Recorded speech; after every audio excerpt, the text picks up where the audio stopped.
The legendary First Lady of country music will tell you today that she's simply been lucky, but the kind of luck played out in her incredible struggle would make a hardened gambler back away from the tables.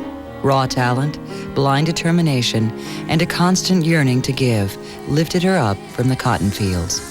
At the time, I didn't think that there was anything else that I would ever do. I mean, I didn't think that I could ever be a singer. I knew I just loved music and I loved to sing.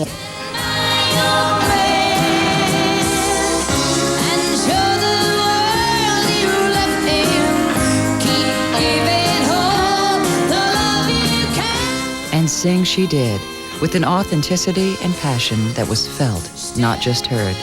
First in the small towns and villages that dot the countryside, later from the stages of the world. I do try to sing about things that I know about, something that I've lived, and can tell somebody, how it feels. Few have experienced more of life's challenges than Tammy Wynette. From stark poverty to unparalleled popularity, she survived abuse, rejection, divorce, and even violent crime. In a male-dominated industry, she rose to the top, paving the way for a whole generation of female artists. But hers is more than just a story about musical success. It's an inspiring tale of life itself. Tonight, as you've never seen before, with rare personal photographs, footage, and interviews. In her own words, and from those who know her best, Tammy Wynette, an intimate portrait.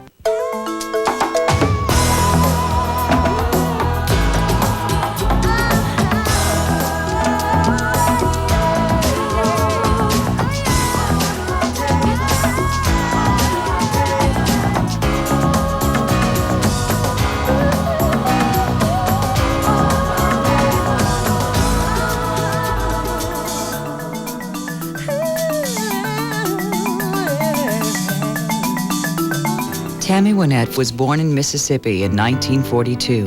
Cotton was king, and survival was the name of the game, not fame or fortune. For parents Hollis and Mildred Lee Pugh, the birth of their firstborn, Wynette, was a time of joy. But a joy quickly turned to sorrow with the news that Hollis was dying of cancer. In 9 months, Tammy was a fatherless child. It was a loss Tammy felt throughout her life. Yet the one thing she had to remember him by was his love of music. Tammy grew up picking cotton. Her childhood was dirt poor and difficult. And it was a hard life. We always went out every morning before the sun came up. And then we could never go home until the sun went down. I mean, we had to work from sun up to sundown. And I can't imagine doing it now. As hard as life was, Tammy had a child's resiliency and was able to endure the difficult times. Besides, she didn't know any better. I didn't consider myself poor because we had plenty to eat. We just worked like the average people. Nobody around us had any money or anything.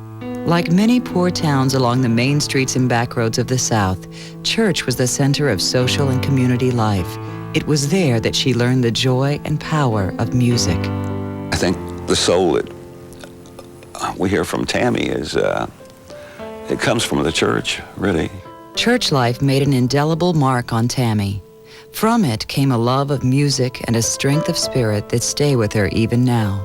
Tammy always took music seriously. She performed wherever she could, especially in talent contests. Though she never won, the thrill of simply performing was enough. By 15, Tammy had blossomed into an irresistible beauty. In her junior year of high school, she was crowned prom queen, and before she graduated, married Upal Bird. At 18, Tammy gave birth to her first child, a daughter she named Gwen. But her bundle of joy was also a burden of responsibility. Gwen strained the family's scarce finances and compelled Tammy and Upal to move into an old log cabin that still stood on her stepdad's property. This wasn't the Depression of the 30s. This was the early 60s, and America was living in its own Camelot. In stark contrast, Tammy lived without indoor plumbing, cooking meals over a fireplace like some wilderness pioneer. In the summer of 1962, Tammy gave birth to her second daughter, Jackie. Upal had a hard time keeping up with the money they needed, and it was up to Tammy to make the most of what little they had.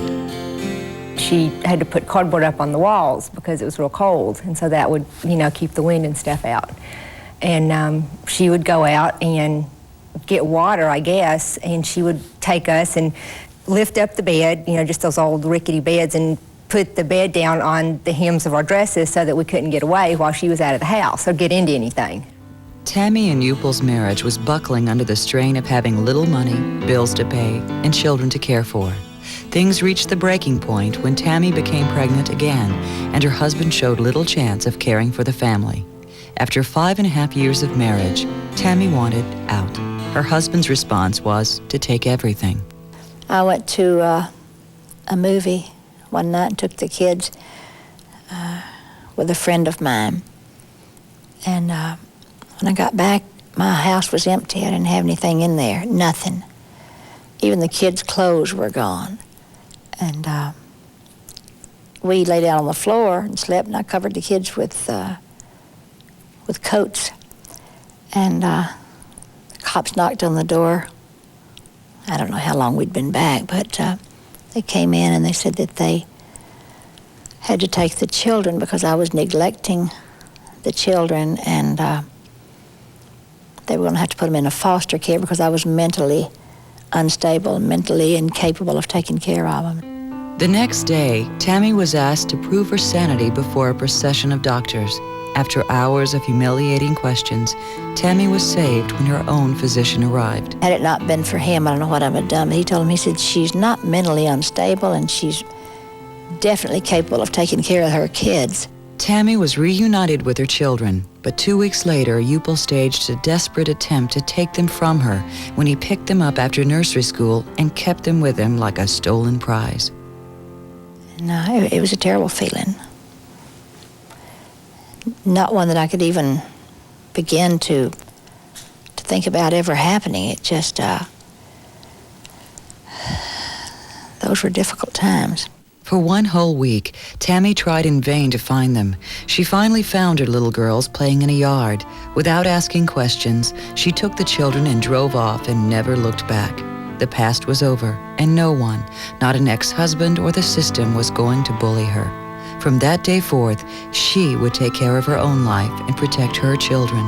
Along the way, Tammy would come face to face with a dream that would change her forever.